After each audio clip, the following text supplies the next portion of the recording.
As the king and queen leave the thrones and head for the exit of Westminster Abbey, you'll see that everyone bows and curtsies to the king, and no one moves a limb when Camilla passes. She thought she'd secured her place at the heart of the monarchy, but Queen Camilla just got exposed.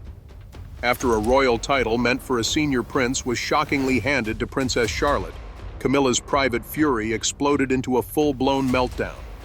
Accusations, slammed doors, and an unfiltered tirade against Kate Middleton and the Crown's inner circle, all behind closed doors. Until now. What really drove the Queen Consort to the edge? And how did Kate quietly outmaneuver her without lifting a finger? It wasn't supposed to be a dramatic morning. At Clarence House, a quiet private briefing was scheduled, one of many the Queen Consort attends as part of her weekly routine. The topic was meant to be straightforward, public reaction to a new royal announcement. But within minutes, the atmosphere in the room shifted, and what followed has now been described by palace insiders as one of the most emotionally charged private outbursts from any senior royal in recent memory. The moment Queen Camilla saw the headline, Princess Charlotte of Wales named Duchess of Edinburgh, she reportedly froze. Then, as one aide described it, her whole energy changed. Camilla didn't ask for clarification. She didn't wait for anyone to speak. She closed the briefing folder with a sharp snap, and the silence that followed quickly gave way to something far more personal. According to multiple palace sources, Queen Camilla erupted into what staff later called a full-scale emotional breakdown. She was furious, not just at the announcement, but at what she saw as years of careful work, quiet hope, and loyalty being undone in a single decision. The title, long expected to go to Prince Edward, the Queen's youngest son, had instead been handed to a 10-year-old girl. A child, yes, but more importantly, in Camilla's eyes, a Windsor child. Diana's granddaughter, Kate's daughter. The fury wasn't really aimed at Charlotte herself. Camilla has reportedly always been fond of the young Wales children. But the symbolism of the decision hit hard. She saw it not as a ceremonial adjustment, but as a message. Her family, despite her title and position, would never truly be considered royal. And that, after decades of standing beside Charles, was a line too far. In the heat of the moment, Camilla reportedly directed her frustration not just at aides, but at King Charles himself. She questioned why the decision had been made without wider family input, and why her own grandchildren had once again been excluded from any kind of official recognition. The words, according to someone present, were loud, emotional, and deeply personal. "You've erased my family," she allegedly told Charles, who remained mostly silent throughout the exchange. "After everything I've given up for this institution, after everything I've done, this is what it comes to?" Sources say Camilla was particularly shaken by the way the media framed the announcement.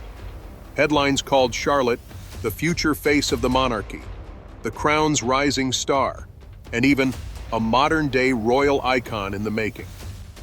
For Camilla, who has spent decades trying to prove her place within that same monarchy, the praise for Charlotte felt like a final verdict. The future belongs to someone else.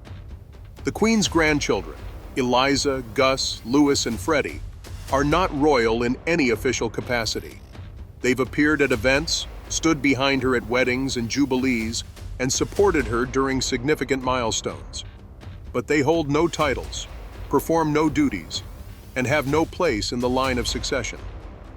Camilla had long hoped that her family, though not born into the royal bloodline, might be gradually welcomed into its broader narrative. The Charlotte decision, in her view, closed that door entirely. Observers inside the palace say the Queen Consort's outburst wasn't just dramatic, it was revealing. It exposed years of built-up tension and unspoken feelings about her place within the institution. Camilla has often walked a tightrope, accepted enough to wear the crown, but not always embraced as an equal to her predecessor Diana. While she has earned respect in many royal and public circles, there remains a sense that she still operates in Diana's long shadow. And now, with Diana's granddaughter being elevated to one of the most prestigious titles in the royal system, that shadow feels more permanent than ever. One particularly difficult moment came when Camilla reportedly accused aides and senior advisors of playing favorites, of turning the monarchy into a popularity contest. "It's not about service anymore," she is said to have stated. "It's about optics. It's about headlines. It's about legacy. And I know whose legacy this serves." The Queen Consort's anger wasn't without cause. In a royal structure where symbolism carries immense weight, who gets which title isn't just a matter of protocol. It's a public declaration of importance, belonging, and future intent. The title of Duchess of Edinburgh, once held by Prince Philip and long expected to go to his son Edward, has now been passed to Charlotte without warning. The optics to Camilla were unmistakable. She saw the move as a consolidation of power and prestige around the House of Wales, William, Kate, and their children. And in doing so, she felt her own family's legacy was being erased from the frame. Later that day, Camilla reportedly retreated to her private quarters and canceled several engagements. Palace staff say the mood was heavy, with many unsure how to approach her. A few aides reportedly voiced sympathy.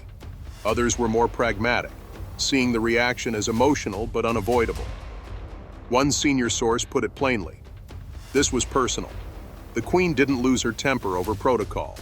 She reacted to a painful reminder that for all her effort and loyalty, her family is still treated as outsiders. And while no official comment has been made by the palace, insiders say King Charles was deeply affected by the events of that day. He is said to be torn between his love for Camilla and his understanding of what the crown now requires. Elevating Charlotte was, in his eyes, a move toward securing the monarchy's future. But it came at a cost. Since then, some within court circles have noticed a slight cooling between the king and queen. Shared meals are quieter. Public interactions remain polite, but lack their usual warmth. Some have even reported that Camilla is spending more time away from royal residences, opting instead to stay at Ray Mill House, her private retreat. The Queen's public schedule remains full. She continues to fulfill her duties with professionalism. But those closest to her say something has shifted. A line was crossed, not by an individual, but by an institution that has once again prioritized bloodline over bond. In the world of royalty, power isn't always measured by who speaks the loudest or who sits highest. Sometimes it's defined by who understands timing, perception, and long-term positioning. Catherine has shown again and again that she doesn't need to dominate the spotlight to move the monarchy forward. Her power comes from patience, public trust, and a deep understanding of the institution's long game. Over the past decade, Catherine has gradually emerged as one of the monarchy's most stabilizing forces. She entered royal life as an outsider, but never fought for attention. She didn't seek scandal, push boundaries, or challenge the crown's structure. Instead, she observed, adapted, and slowly shaped her own role in duty, family, and public service. And in doing so, she gained something that many senior royals have struggled to earn: broad, lasting public approval. Polls consistently place Catherine at or near the top of the list when it comes to popularity within the royal family. The public admires her consistency, her grace under pressure, and the way she balances motherhood with monarchy. She represents modern values without breaking tradition, and that has made her the ideal bridge between the past and the future. It has also given her more influence behind the scenes than most people realize. Sources close to the palace say the decision to grant Princess Charlotte the Duchess of Edinburgh title had been under consideration for over a year. While Prince William formally raised the proposal in internal discussions, those involved suggest it was Catherine's steady presence and impeccable image that helped make the case. There were no ultimatums, no demands, just a clear and consistent message through action. Charlotte was ready, and the public was already on her side. Unlike other royal households that have sometimes relied on grand gestures or urgent interventions, the Wales family has built its influence gradually. Every carefully coordinated appearance, every subtle moment shared with the public has helped frame the narrative around William Catherine and their children as the heart of the monarchy's future. Charlotte, in particular, has been gently but intentionally positioned as more than just the spare in the line of succession. From a very young age, Charlotte has been included in major royal events, not as a sideshow, but as a composed central figure. Her appearance at Queen Elizabeth II's funeral, her confident participation in the Platinum Jubilee, and her graceful behavior at Trooping the Color have all been widely praised. These aren't accidental moments. They are carefully managed steps in a larger plan to familiarize the public with Charlotte as a meaningful royal figure. Behind that plan is Catherine. While she's never commented on her children's future roles, her approach to parenting within the royal structure has spoken volumes. She's made it clear through consistent public choices that her children will be prepared, not pressured, but prepared for life in the spotlight. That preparation includes not just teaching them how to wave or smile for the camera, but showing them how to carry themselves with dignity, respond thoughtfully to public attention, and represent the crown without losing their individuality. It's this approach that has set Catherine apart from previous royal spouses. While she is often compared to Princess Diana, her style is distinctly her own. Where Diana's power came from emotional candor and global charisma, Catherine's strength lies in restraint, discipline, and long-term focus. She doesn't compete with the crown, she supports it, but on her terms. Observers have noted that Catherine's influence extends beyond public perception and into palace operations. She's respected by staff for her professionalism and preparation. She doesn't micromanage, but she's involved. When it comes to decisions involving her children, especially ones with lasting symbolic weight, she is informed, engaged, and strategic. The Duchess of Edinburgh announcement, while presented as a surprise to the public, was reportedly something she had been aware of and prepared for. That preparation included ensuring that Charlotte's image was strong, clear, and relatable. And over time, the young princess has become one of the monarchy's most charming and reliable public figures. Her personality, confident, cheeky, but respectful, has captured attention in a way that feels fresh but also familiar. She reminds many people of both her grandmother, Diana, and her mother, Catherine. She carries the best of both women's legacies. This blend of past and future is no accident. It's part of a broader strategy to ensure that the royal family stays relevant without abandoning its roots. And Catherine, more than anyone, has understood how to execute that strategy without overreaching. Her strength lies in knowing when to stay quiet, when to step forward, and when to let her children shine. That sense of timing has allowed her to achieve something few royals have managed: genuine influence without controversy. When the announcement about Charlotte was made, Catherine reportedly remained calm and collected. She attended engagements as usual, smiled for the cameras, and made no special public appearance to mark the occasion. But within the palace, it was understood that this was a moment of quiet victory, not for power or attention, but for legacy. Some insiders have even described the moment as checkmate, a subtle yet definitive move that secured the Wales family's central role in the monarchy's future. While Camilla expressed frustration and pain, Catherine expressed nothing at all. She didn't need to. The palace had made its choice. And in that choice, it confirmed what many already believed. The future of the crown is being built around William, Catherine, George, and Charlotte. That future isn't being imposed with force. It's being earned through consistency, credibility, and public approval. And in a monarchy that relies so heavily on image and perception, those qualities are more powerful than any title alone. Catherine's rise hasn't been without challenges. She's had to endure intense media scrutiny, comparisons to Diana, and the pressure of raising 3 children in one of the most watched families in the world. But through it all, she's remained steady. And that steadiness has given her the platform to not only influence the present, but shape the next generation. With Charlotte now holding the Duchess of Edinburgh title, it's clear that the Wales family is no longer just the next in line. They are already leading the transition into a new era. And while others may struggle with what that means for their own families and positions, Catherine is staying focused. To understand why this move matters, it helps to look at what the title represents. The Dukedom of Edinburgh is one of the most historically significant in the British peerage. It was held by Prince Philip for more than 7 decades, from the time he married then Princess Elizabeth in 1947 until his death in 2021. During that period, the title became synonymous with stability, duty, and quiet influence. Philip never overshadowed the monarch, but he was always there, supportive, sharp, and steady.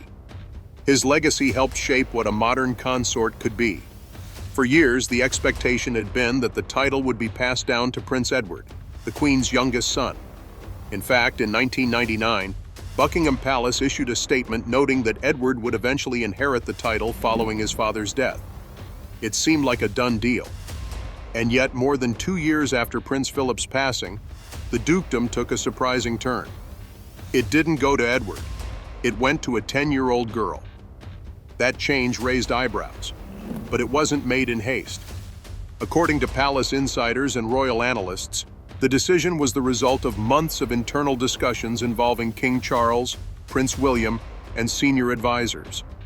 And while many traditionalists questioned why a promise to Edward had seemingly been broken, the palace's choice reflected something deeper than just family preference. It was about where the monarchy is heading and who will carry it forward. At the center of this strategic shift is Princess Charlotte. She is the second child and only daughter of Prince William and Catherine, Princess of Wales. She is also fourth in line to the throne, behind her grandfather King Charles, her father, and her older brother Prince George. That position is historically significant, especially because of a law that quietly changed the royal rules just over a decade ago. In 2013, the Succession to the Crown Act was passed, ending centuries of male preference primogeniture.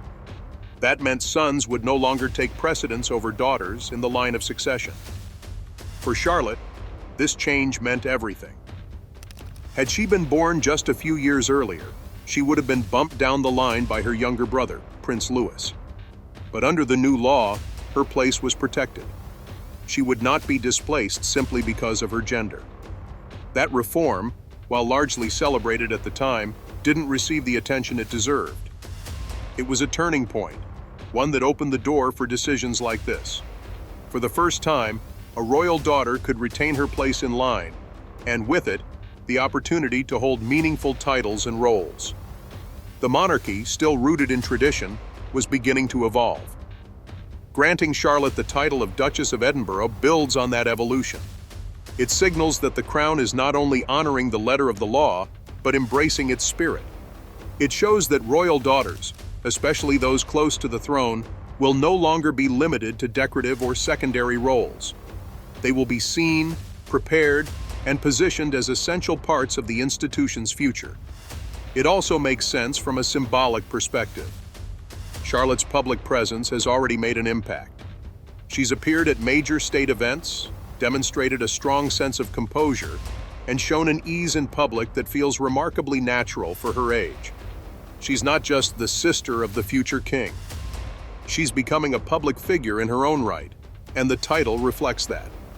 More importantly, giving the Edinburgh title to Charlotte also helps the monarchy manage something far more complex: its image. The royal family is, in many ways, a brand. And like any brand, it needs to stay relevant, recognizable, and resilient. Right now, that means aligning itself with the people who carry the most positive public sentiment. And that's clearly the Wales family. In surveys, Prince William and Princess Catherine consistently rank as the most popular royals, with their children, especially Charlotte, being viewed as a symbol of continuity and fresh energy. Elevating Charlotte helps reinforce that narrative. It centers the family that most people already associate with the future of the monarchy, and it makes a subtle but important promise to the public. The crown is in steady, modern hands. Of course, not everyone agrees with how the decision was handled. Critics argue that Prince Edward was unfairly sidelined after years of public service and a prior promise from the Queen herself. He and his wife Sophie, the current Duchess of Edinburgh, have taken on a range of important duties and have stayed out of the public scandals that have affected other branches of the family. For them, the decision may feel like a quiet retreat from recognition. Still, the monarchy doesn't operate on sentiment. It operates on structure, symbolism, and long-term survival. And from that point of view, giving the Edinburgh title to Charlotte was a calculated step to secure continuity and control the narrative of what the crown stands for in the 21st century. There's also the matter of institutional relevance. The royal family knows it can't rely on tradition alone. In recent years, it's faced growing scrutiny, reduced public support in some parts of the UK and abroad, and criticism over issues ranging from spending to inclusion. Against that backdrop, promoting a young, poised, and widely adored royal like Charlotte allows the monarchy to project stability without appearing static. It's also a way of responding to the calls for gender equality without making it feel forced. The decision doesn't just comply with updated succession laws, it reflects a broader commitment to showcasing the capabilities of female royals. It paves the way for Charlotte to grow into her role with real responsibilities, not just ceremonial ones. There's speculation among royal watchers that this could be the beginning of a larger plan.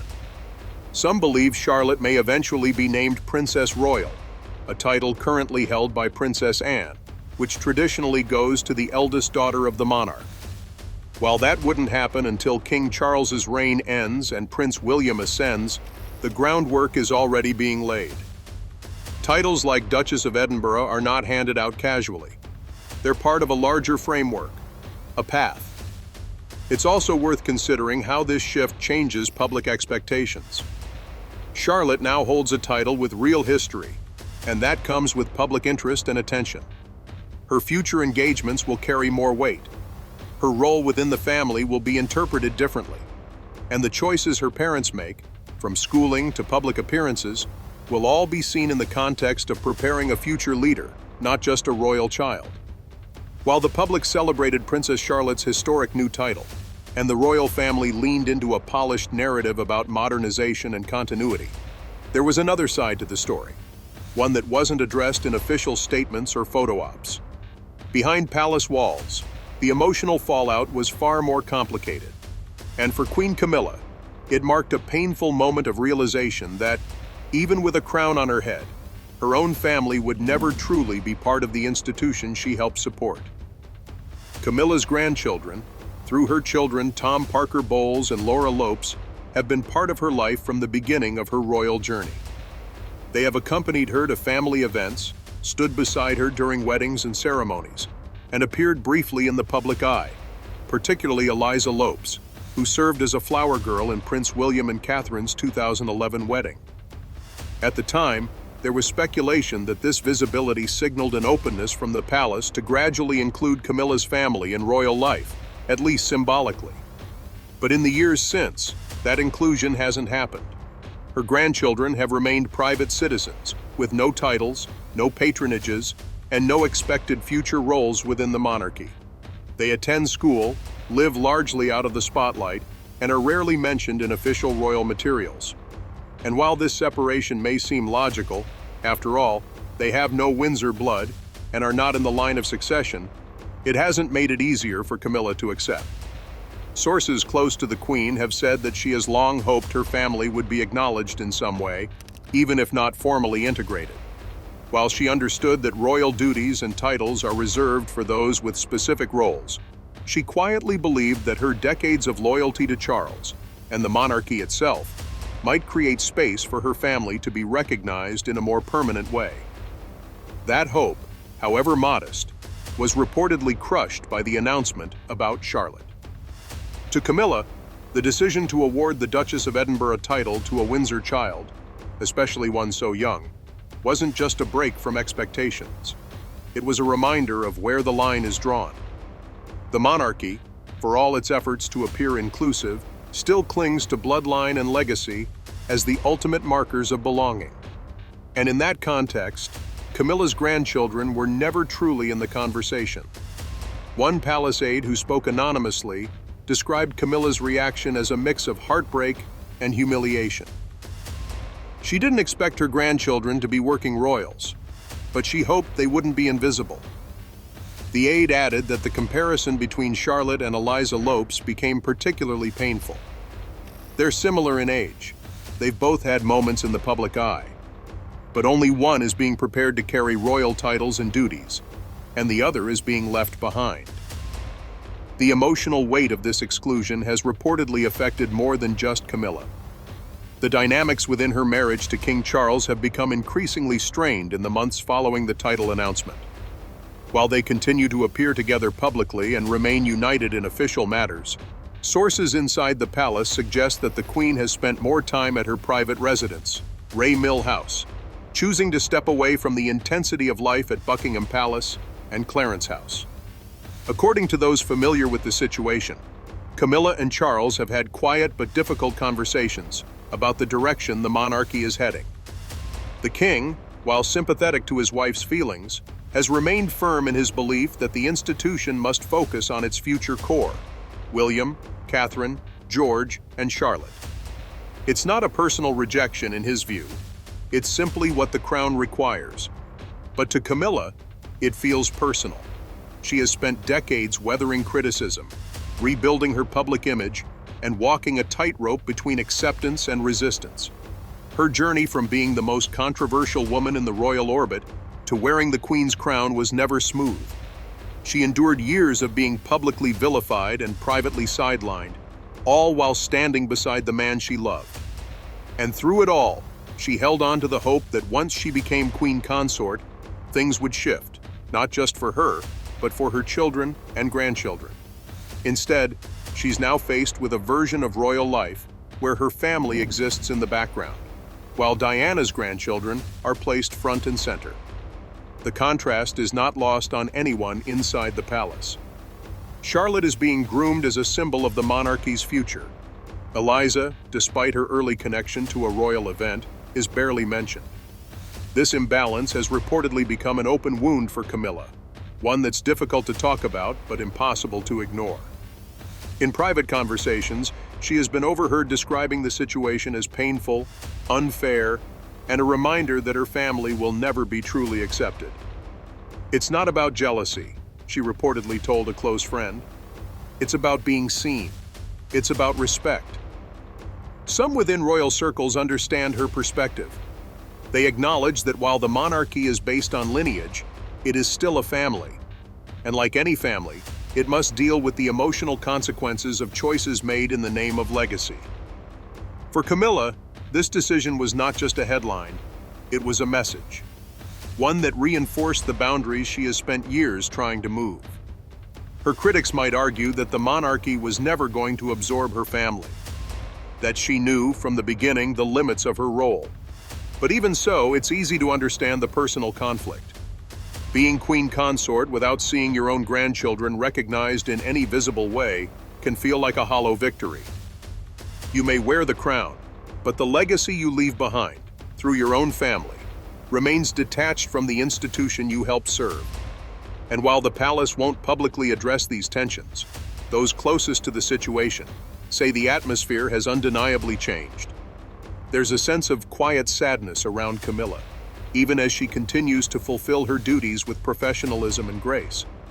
She smiles for the cameras, makes appearances at events, and supports the king. But behind those gestures, there is the reality of someone who gave everything to the role, and now feels the personal cost of it.